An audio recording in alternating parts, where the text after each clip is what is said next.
Hello, traders. FX Pip Collector here. Today is Thursday, April 24th, and this is my analysis for gold.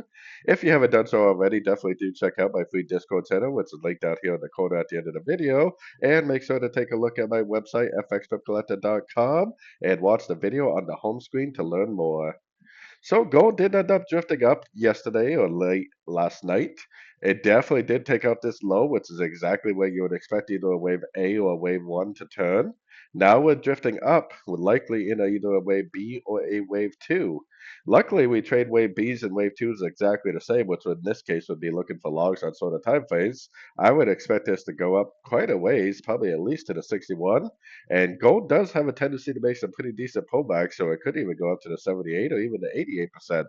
I think we're going to see some sort of a corrective pattern from the wave B or the wave 2, probably up to one of these higher Fibonacci levels. Then I think we're either going to go down for a very impulsive wave 3, which would look like that, and eventually go down and break structure, or we're going to go down for a wave C, which would potentially look like this, and then turn back up at a Fibonacci retracement of the whole move up, and potentially end up continuing the uptrend. Either way, hopefully we can get short right here because that's where we will be looking to learn and earn at the same time, whether we're looking at a wave C or whether we're looking at a wave 3. So anyways, don't forget to like and subscribe, and as always, thank you for watching and happy trading.